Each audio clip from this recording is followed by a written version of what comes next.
Coulomb's law, numerical based on Coulomb's law. Question 8, 2 point charge of plus 2 microcoulomb and plus 6 microcoulomb repel each other with a force of 12 Newton. If each is given an additional charge of minus 4 microcoulomb, then what will be the new force? ठीक है, ये आपको find करना है। तो देखिए आपके पास क्या होता है, दो चार्ज है having charge 2 microcoulomb and 6 microcoulomb, ठीक है। Q1 की वैल्यू क्या करें, Q1 की वैल्यू प्लस 2 माइक्रोकूलम करें और Q2 की वैल्यू करें प्लस 6 माइक्रोकूलम करें, ठीक है। और they are kept at certain distance, इनको सर्टेन डिस्टेंस r पर रखा गया है। तो बोथ हैव सेम चार्ज, तो रिपेल ईच अदर ना, ठीक है। तो रिपल्सिव मैग्नेटिक और repulsive force is given by Coulomb's law. So according to Coulomb's law, electrostatic force between 2 point charge, 2 point stationary charge having magnitude q1 q2 placed at distance r is given by the equation F is equal to 1/4 pi epsilon naught q1 q2 by r square, ये होगा ना। अब इसे value रख दीजिए, हमको दिया है तो क्या दिया, फोर्स की वैल्यू दिया है, इस केस में फोर्स की वैल्यू रख दीजिए और 1/4 pi epsilon naught की वैल्यू 9 × 10⁻⁹ होता है, ठीक है। तो चलिए इसको आप ऐसे रख दीजिए और Q1 Q2 वैल्यू रख देते हैं। Q1 की वैल्यू कितना, मतलब Q1 Q2 वैल्यू 2 माइक्रोकूलम है 6 माइक्रोकूलम, ठीक है। चलिए इसको अभी Q1 Q2 पे काम ले सकते हैं, क्वेश्चन नंबर 1, ठीक है। अब फिर क्या करें, अब पहले कि इनको एडिशनल चार्ज दिया जाता है, दो चार बॉडी को एडिशनल चार्ज दे रहे हैं। एडिशनल चार्ज कितना दे रहे हैं, माइनस 4 माइक्रोकूलम का एडिशनल चार्ज दिया जाता है, ठीक है। And they are kept at same distance. तो इसे -4 कर दीजिएगा तो Q1 डैश का मान कितना हो जाएगा, मतलब अब नया चार्ज मानते हैं Q1 डैश हो गया, तो प्लस 2 तो ऑलरेडी है ही है, -4 अब और दे रहे हैं। तो चार्ज है एडिटिव नेचर, चार्ज का नेचर क्या होता है, एडिटिव होता है ना, ठीक है। ये अलजेब्रिक स्केलर क्वांटिटी है, तो इट वॉज अलजेब्रिक सम, इसलिए भी साइन इसको ऐड कर लेंगे तो +2 - 4 हो जाएगा। तो Q1 डैश की वैल्यू क्या हो जाएगी, -2 माइक्रोकूलम हो जाएगी ना। अब Q2 डैश की वैल्यू क्या हो जाएगा, Q2 डैश की वैल्यू हो जाएगी 6 तो ऑलरेडी है ये, और आप दे दे -4 तो कितना हो जाएगा, Q2 डैश की वैल्यू हो जाएगा 2 माइक्रोकूलम प्लस, ठीक है। तो आप देखिए इस केस में जो Q1 final charge Q1 dash है और फाइनल चार्ज डैश है, ये अपोजिट इन नेचर, अब क्या है बताइए, अपोजिट इन नेचर ना। जब अपोजिट इन नेचर हो गया मैंने इस पर माइनस चार्ज आ रहा है, इस पर प्लस चार्ज आ जा रहा है फाइनली है। तो if two unlike charge body are placed at certain distance then they attract to each other ना। तो मानते हैं अट्रैक्टिव फोर्स कितना, F डैश है, डिस्टेंस तो आपका जितना था पहले उतना अब भी है। तो F डैश का मान क्या होगा बताओ, according to Coulomb's law F dash की वैल्यू कितनी हो जाएगी, F डैश इक्वल हो जाएगा 1/4 pi epsilon naught Q1 dash Q2 dash upon r square, ठीक है। Equation number 2। अब हमें क्या करना होता है, F डैश की वैल्यू फाइंड करना है ना। तो सेकंड डिवाइड फर्स्ट कर देते हैं, इक्वेशन सेकंड को फर्स्ट से डिवाइड कर देते हैं, तो क्या हो जाएगा, F dash upon F equal to 1/4 pi epsilon naught Q1 dash Q2 dash, ठीक है, upon r square whole upon 1/4 pi epsilon naught Q1 Q2 upon r, है ना। तो देखिए 1/4 pi epsilon naught 1/4 pi epsilon naught cancel, r square cancel. तो इस तरह से F डैश अपॉन F क्या हो जाएगा, F की वैल्यू 12 है ना, तो 12 रख दीजिए। और Q1 डैश कितना बने, Q1 डैश की वैल्यू 2 है। देखिए हम यहाँ पर जो है -2 ले रहे हैं, हाँ इसका साइन ले रहे, साइन जो है केवल नेचर ऑफ चार्ज होता है, ठीक है। और -2 इज नेवर नेगेटिव, इसलिए -2 हम 2 ले रहे हैं। इस तरह से यहाँ भी 2 है तो 2 × 2 हो जाएगा अपॉन Q1 की वैल्यू क्या है 2 रख दीजिए, Q2 की वैल्यू क्या है 6 रख दीजिए। इस तरह से F डैश की वैल्यू कितना हो जाएगा, F डैश इसको हो गया F डैश अपॉन 12 इसको टू 4/12, देखिए 12 बोथ साइड है इसलिए कैंसिल हो जाएगा। तो न्यू फोर्स कितना हो गया बताओ, after giving additional charge on both the body, new force on both the body become 4 Newton, ठीक है। तो in this case both body attract with 4 Newton force. In first case both body repel with 12 Newton force, ठीक है। कुछ दिखाते हैं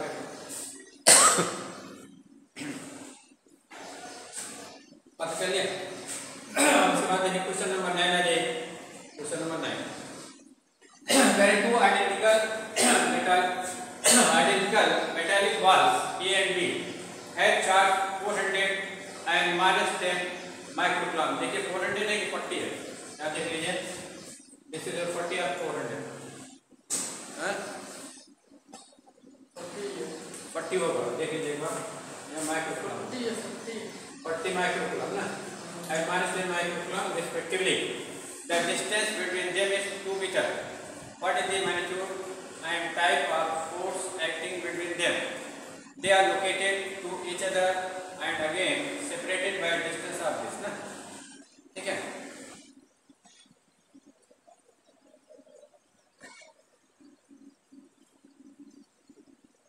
Between them they are touched to each other and again separated by the same distance ना, from each other। Calculate the new force between them। What will be the force in one bar is connected to other, ठीक है।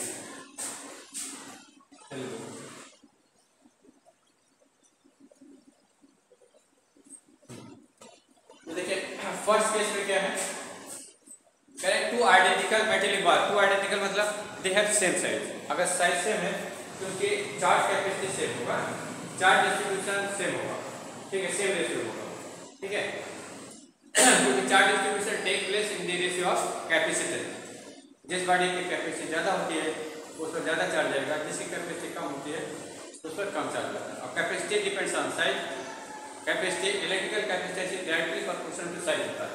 अगर कोई body बिगर है तो उसकी capacity ज़्यादा होगी और स्मॉलर है तो उसकी कैपेसिटी कम होगी ना।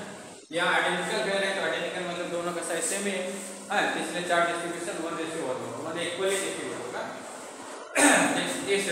इस वर्ड से ये आप मीनिंग निकालेगा आइडेंटिकल वर्ड से। चलिए और क्या करें, बॉडी ए भी है, इनका चार्ज कितना बजे, एक बॉडी ए पर कह रहे हैं कि 40 माइक्रोकूलम का चार्ज है प्लस है, बॉडी बी है, बॉडी बी पर कह रहे हैं कि -10 माइक्रोकूलम का चार्ज है। They are kept at 2 metre apart, ये जो है 2 मीटर के डिस्टेंस पर रखी गई है। और कह रहे हैं कि व्हाट इज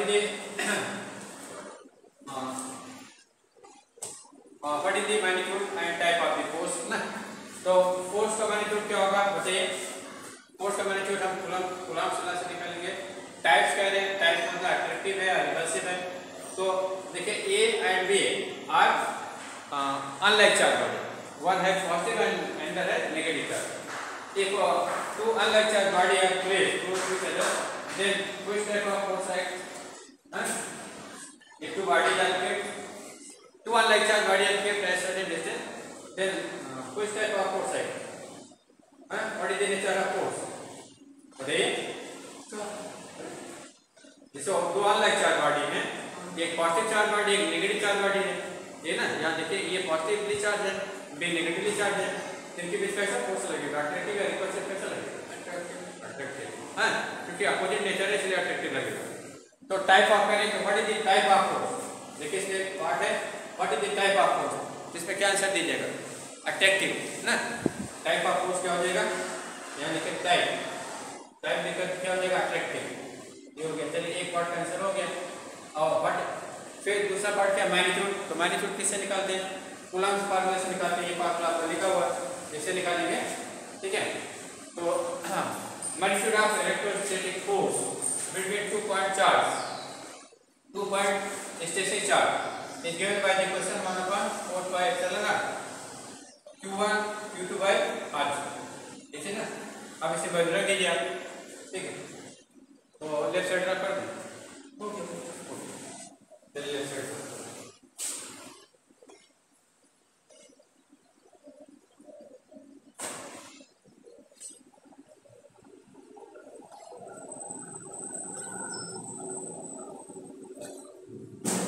चलिए इसे वैल्यू रखिए, तो ये फिर क्या हो जाएगा 1/4 की वैल्यू क्या होती है 9 × 10⁻⁹, ठीक है। Q1 की वैल्यू कितना दिया है, Q1 40 माइक्रोकूलम, तो 40 × 10⁻⁶, क्योंकि ये एसआई सिस्टम है, 9 × 10⁻⁹ एसआई सिस्टम है, तो चार्ज एसआई सिस्टम में रहेगा। अच्छा, इसमें हम साइन में लेंगे चार्ज का, क्योंकि we have to find magnitude is never negative, ठीक है। Positive indicate only nature of charge, nature of force, ठीक है। तो चलिए स्क्वायर आप डिस्प्लेसमेंट दीजिए, तो स्क्वायर हो जाएगा, तो कितना हो जाएगा, ये हो जाएगा आपका 9 × 40 × 10 400, ठीक है, upon 2 square that is 4 in multiplication and same base power added, तो 9 पावर यहाँ पर है, -6 पावर यहाँ पर, -6 पावर यहाँ पर, क्या हो जाएगा, ये हो जाएगा 100 आपका, ये चीज इधर ले लीजिए, तो +2 हो जाएगा ना। तो f इसको कितना हो जाएगा, f इसको हो जाएगा 9 × 10⁻⁴ 11 - 12 - 1 हो जाएगा, तो दैट इज 0.9 मीटर, ये ठीक है। ये आपको इतने फोर्स से एक दूसरे को अट्रैक्ट, हाँ पहले पार्ट कैंसिल हो गया। हाँ, उस पहले पार्ट में दो पार्ट था, एक मैग्नीट्यूड बताना था, एक टाइप बताना था, टाइप आपने यहाँ बता दिया, हाँ, और मैग्नीट्यूड आपने यहाँ। अब उसके बाद सेकेंड एक्सपेरिमेंट क्या करते बताइए, सेकेंड एक्सपेरिमेंट क्या है इनका, करेंगे they are touch to each other, आप दोनों बॉडी कैमरे हैं, पहले तो 2 मीटर के डिस्टेंस रखे गए थे, हाँ इधर देखिए, ये दोनों बॉडी क्या है मतलब पहले 2 मीटर के डिस्टेंस पर रखे हुए, हाँ इस टाइप से, अब उनको टच करा रहे हैं, और टच करा करके फिर 2 मीटर के डिस्टेंस, ठीक है। तो करेंगे बड़ी चैनल फोर्स, इनके वैल्यू फोर्स क्या होगा, ये चीज बताना, ठीक है। तो जब आप उनको टच करिएगा तो क्या होगा, चार्ज डिस्ट्रीब्यूशन टेक प्लेस ना, ठीक है। 1 2 charge body touch to each other, then charge distribution take place till both body get same potential ना। ये प्रोसेस तब तक कंटिन्यू रहेगा जब तक कि दोनों बॉडी का पोटेंशियल रिलीज नहीं हो जाता है, ठीक है। अब चूंकि size of body is same, so charge distribution take place equally in the same ratio, ठीक है। तो चलिए न्यू चार्ज कितना हो जाएगा, after touching the body new charge become, नया चार्ज कितना हो जाएगा मतलब Q1 डैश होगा, तो Q1 + Q2/2 हो जाएगा ना, और Q2 डैश भी यही हो जाएगा, Q2 डैश भी क्योंकि इक्वल एक आइडेंटिकल बॉडी है, इसलिए चार्ज इक्वली डिस्ट्रीब्यूट होगा, ये हो जाएगा। तो चलिए Q1 डैश की वैल्यू निकाल लीजिए, तो Q1 डैश कितना हो जाएगा, Q1 जो 40 है, इसकी वैल्यू 10 है, -10 है / 2, यहाँ पर हम साइन लेंगे, ठीक, क्योंकि यहाँ चार्ज ऐड करते हैं ना, तो charge as additive nature, charge का नेचर क्या होता है, एडिटिव होता है, इसलिए यहाँ पर साइन लिया जाएगा। तो 10 40 - 10 माने 30 / 2 हो जाएगा, इसलिए Q1 डैश कितना हो जाएगा, Q1 डैश होगा 15 माइक्रोकूलम, Q2 डैश कितना हो जाएगा, Q2 डैश होगा, Q2 डैश 15 माइक्रोकूलम हो जाएगा, तो सेम। अब चलिए ये वैल्यू है कूलम्ब से क्वेश्चन लिखते हैं और उसमें वैल्यू रख देते हैं, मैग्नीट्यूड ऑफ फोर्स आ जाएगा। अच्छा, इस केस में बोथ है सेम नेचर, दोनों का नेचर चार्ज नेचर क्या सेम है, +15 ना, दोनों का नेचर कैसा है प्लस है, इसलिए क्या होगा अट्रैक्टिव या रिपल से अट्रैक्टिव, जब प्लस माइनस था तभी अट्रैक्टिव था, और दोनों प्लस है तभी अट्रैक्टिव है। एक बॉडी प्लस थी, एक बॉडी माइनस थी, तो आप अट्रैक्टिव होगा, अब दोनों बॉडी प्लस है तभी अट्रैक्टिव रहेगा, हाँ क्या रहेगा, अट्रैक्टिव नहीं होगा तो क्या होगा बताओ, हाँ लाइक चार्ज बॉडी है तो कैसा फोर्स लगता है, अट्रैक्टिव या रिपल्सिव, क्या लगता है रिपल्सिव, तो रिपल्सिव फोर्स होगा। अब रिपल्सिव फोर्स का मैग्नीट्यूड निकाल लीजिए,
1/1000 ना।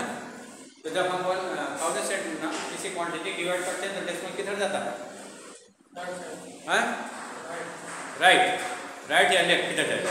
हाँ, लेफ्ट। कितने प्लेस है, कितने डिजिट जाएगा?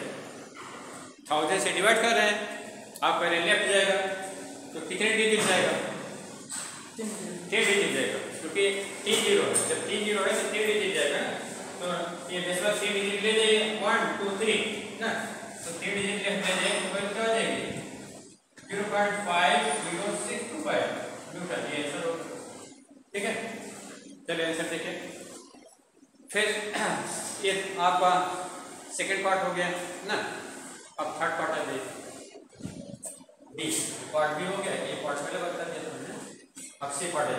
सी थर्ड एक्सपेरिमेंट क्या कर रहे हैं? कह रहे कि एक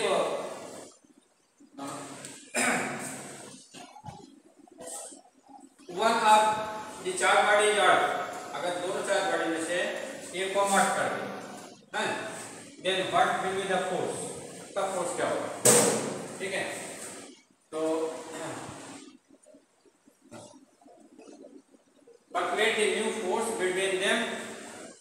What will be the force if one ball is earth connected to earth?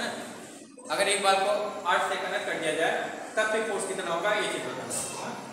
ठीक है, तो ये बॉडी बी में से किसी एक को आप कर दीजिए। जैसे बॉडी ए पर कितना चार्ज है बताइए? +40 माइक्रोकूलम। बॉडी में बी पर कितना चार्ज है? -10 माइक्रोकूलम। अब इसको मार्क कर दिए ना, तो अर्थ कैपेसिटी ऑफ अर्थ क्या होती है? Capacity of earth is very large. Earth की कैपेसिटी बहुत ज्यादा होती है। It can provide electron and can take electron. तो ये अर्थ से इलेक्ट्रॉन जा भी सकता है, क्योंकि इसकी कैपेसिटी बहुत ज्यादा होती है। और चार्ज के थोड़ा बहुत जाने आने से कोई फर्क नहीं पड़ेगा इसमें। ठीक, तो देखिए जैसे जैसे कनेक्ट करिएगा तो बी क्या है? Negatively charge body. बी क्या है? नेगेटिवली चार्ज बॉडी है। तो नेगेटिवली चार्ज बॉडी में it has excess of electron. There is excess of electron on the charge body B ना।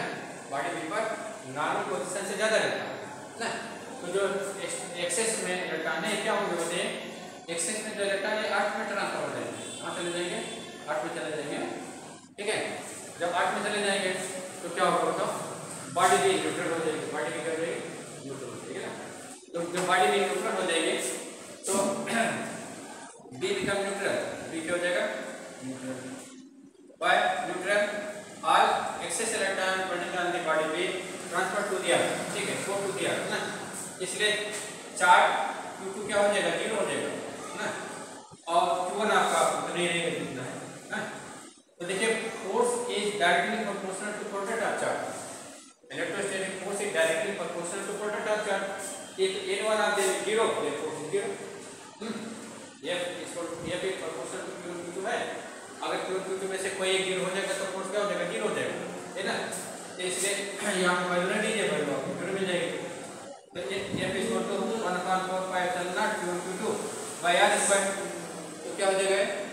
ये वैल्यू हो जाएगी आपकी 1/4πε0 Q1 into Q2। Q2 value 0/R square है, इस वैल्यू 0।